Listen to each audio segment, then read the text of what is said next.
Hi, I'm astrologer Penny Dix and welcome to another ASTROBITE.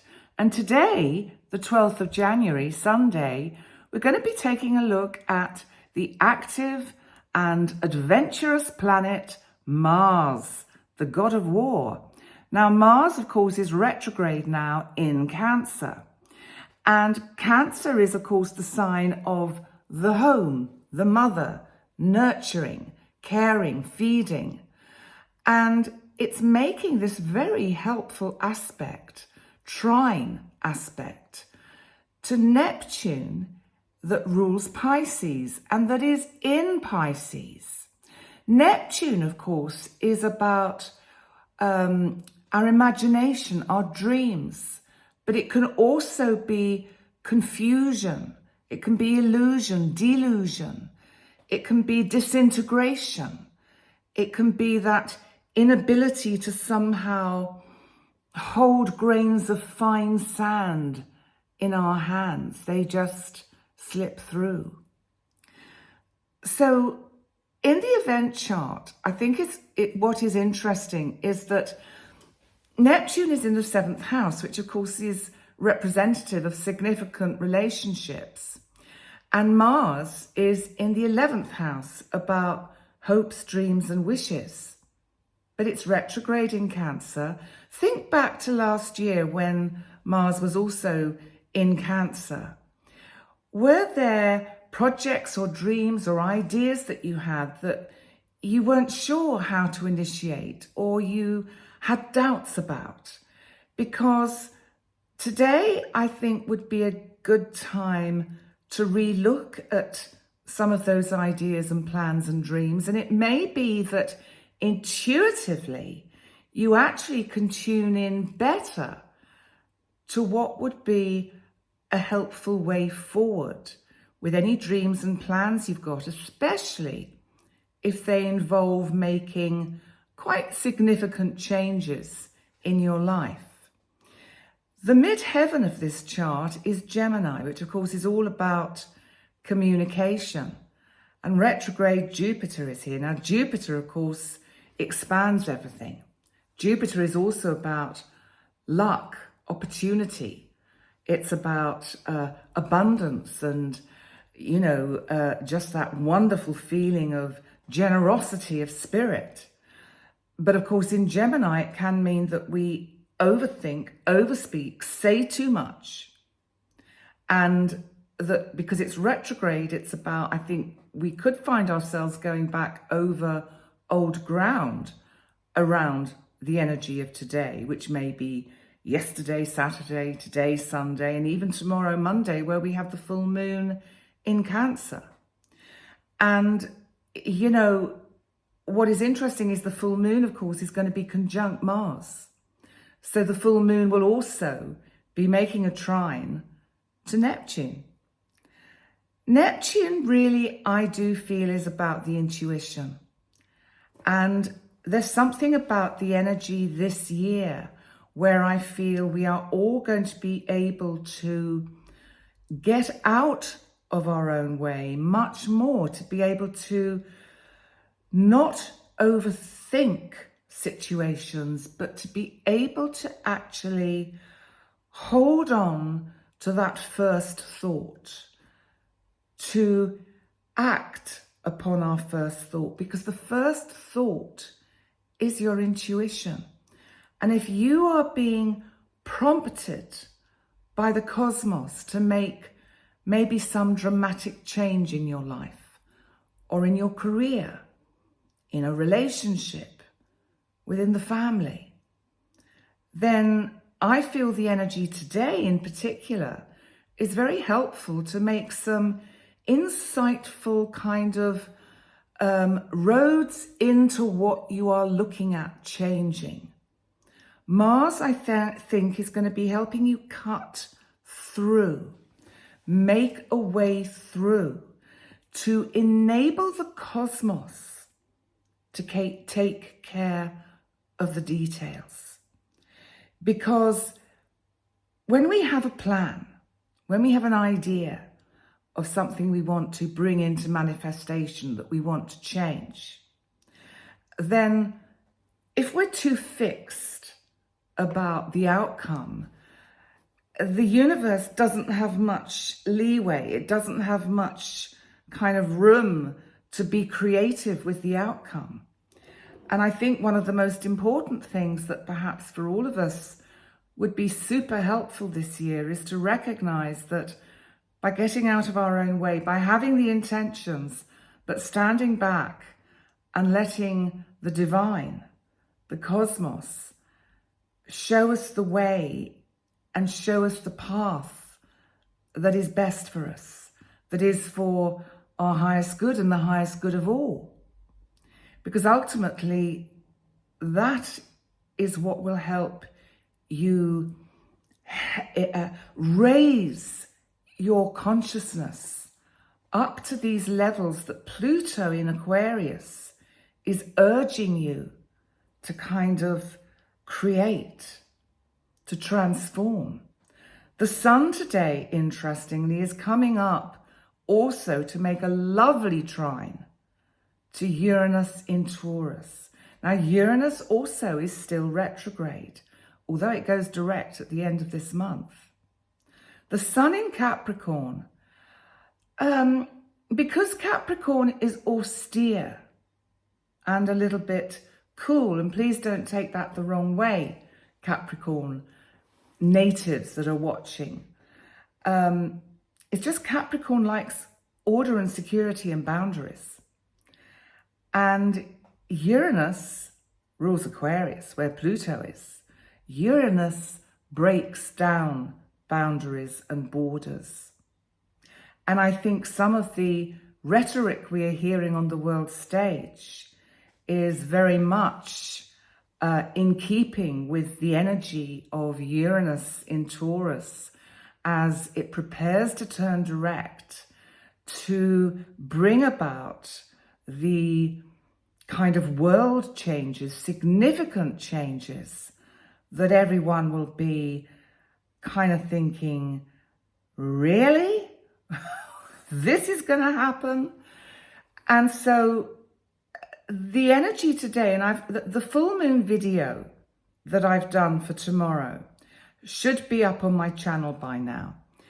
And I talk about these things in a little bit more detail because this full moon in Cancer is quite an interesting one. It's bringing culmination, endings and completions, but it really is cutting away with that Mars, taking away, if we're not willing, that which is standing in the way of the dreams that we actually want to manifest, because perhaps we can't see that if we don't let that go, we can't allow the better, the thing that is really meant to be with us to come into our life, be it a path, a partner, a change in a partnership, a business partnership, whatever that might be for you. There is so much change around at the moment. And I think the energy is that which we need to really embrace it and go with it. Because, you know, if we fight against, and I've talked about this before, as lots of others do, if we try and swim against the flow of the current and the river, we don't get very far. So with any plans that you are trying to initiate, try and get out of your own way. Try and tune in to your intuition, which I think is what is represented by Neptune in today's significant transit.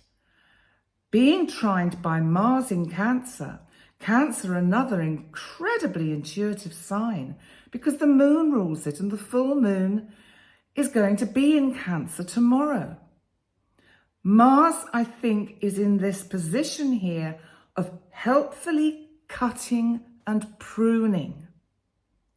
Let go of that which does not need to be there.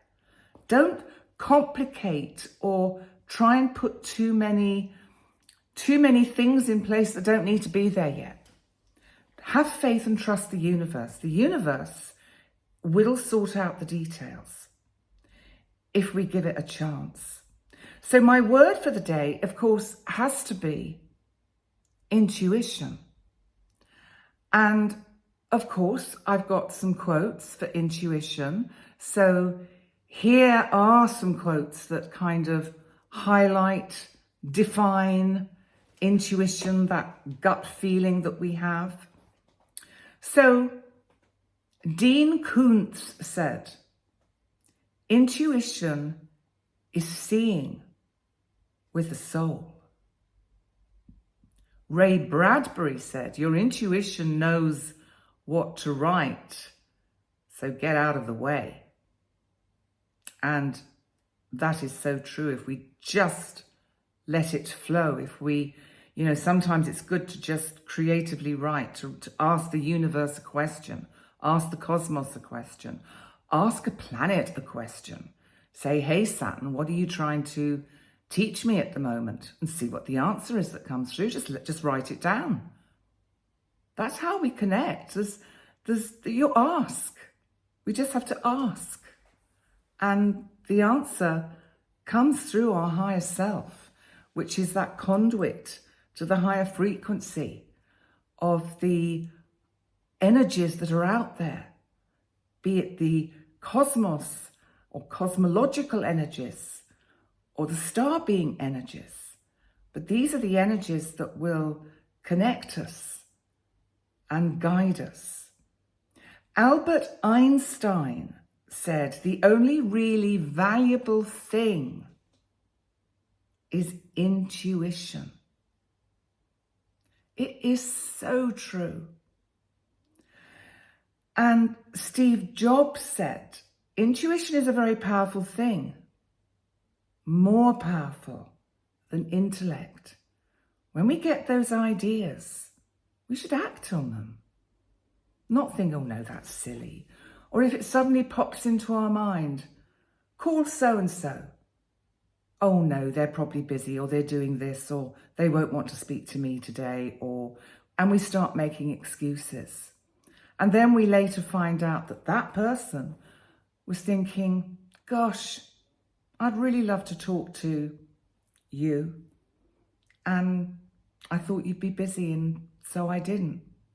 And yet something so valuable could come from that interaction. Oprah Winfrey said, follow your instincts. That's where true wisdom manifests itself. So in other words, follow your intuition. Albert Einstein also said, the intuitive mind is a sacred gift, and the rational mind is a faithful servant. We have created a society that honors the servant and has forgotten the gift. Alexis Carrel said, intuition comes very close to clairvoyance. It appears to be the extrasensory perception of reality. And this is why the planet is finding it so hard to cope with the demands we make on it. Because we're using things and objects, and we're not using this and this, our gut instinct. There are many ways that we can sustain ourselves, and not necessarily the ways that we're using at the moment. Jiddu Krishnamurti said, intuition is the whisperer of the soul. Benjamin Spock said, trust yourself. You know more than you think you do. There's a really good line or question that was taught to me, and I've never forgotten it, and I do use it, when I did a life coaching course at some point over the years, as you do these different courses along the way. And it was, I know you don't know what to do about this situation, but if you did know, what do you think it would be? And that's a really interesting question to ask yourself, because it actually pushes you to really go deep within and think, I've got to come up with an answer, because the answer is there. We all know all our answers. We actually do. We don't need anyone to tell us. Sometimes we need someone to help tease it out. And finally, the last quote is from my great, lovely, wonderful idol that I follow, Florence Scovel Shinn, who of course wrote The Game of Life and How to Play It. And what Florence said is, intuition is a spiritual faculty and does not explain, but simply points the way. And that's the whole point. Then the divine takes care of the details. There's one thing that she says that I think is a really good way to ask, or thing to ask yourself. It's like, supposing you want to go have Fred as your lifelong partner. You go, okay, if it is on my divine path for Fred to be my partner through life, show me the way. And if it's not, then bring me someone just as nice as Fred, or better. You see, that way you're in a win-win situation, aren't you? It shifts you out of the longing and the wanting and the yearning, which is Neptune, into Mars going, oh, hang on a minute. There might be someone better than Fred out there. Why am I so fixated on Fred when I could have Bill or Bob or Tom or John? Or we could change the names for a guy talking about a girl. But I think you get the gist of it. Put yourselves in a win-win situation this weekend. Join me tonight for my live week ahead forecast. We'll look at the full moon, and we'll probably look at today's energy as well, and that, Sun Uranus trine, which is coming up, to be exact. I think it's tomorrow actually with the full moon. So I look forward to seeing you later on tonight, and thank you so much for joining me for yet another Astrobite. And have a great day. Remember to like, comment and subscribe. And honestly, thank you so much to all my new subscribers. I really value that you have chosen to subscribe to my channel. Thank you so much. I will do my best to continue to provide content that is interesting, is educational, and hopefully also entertaining. So on that note, I will say thank you very much. I'll see you later. Bye for now.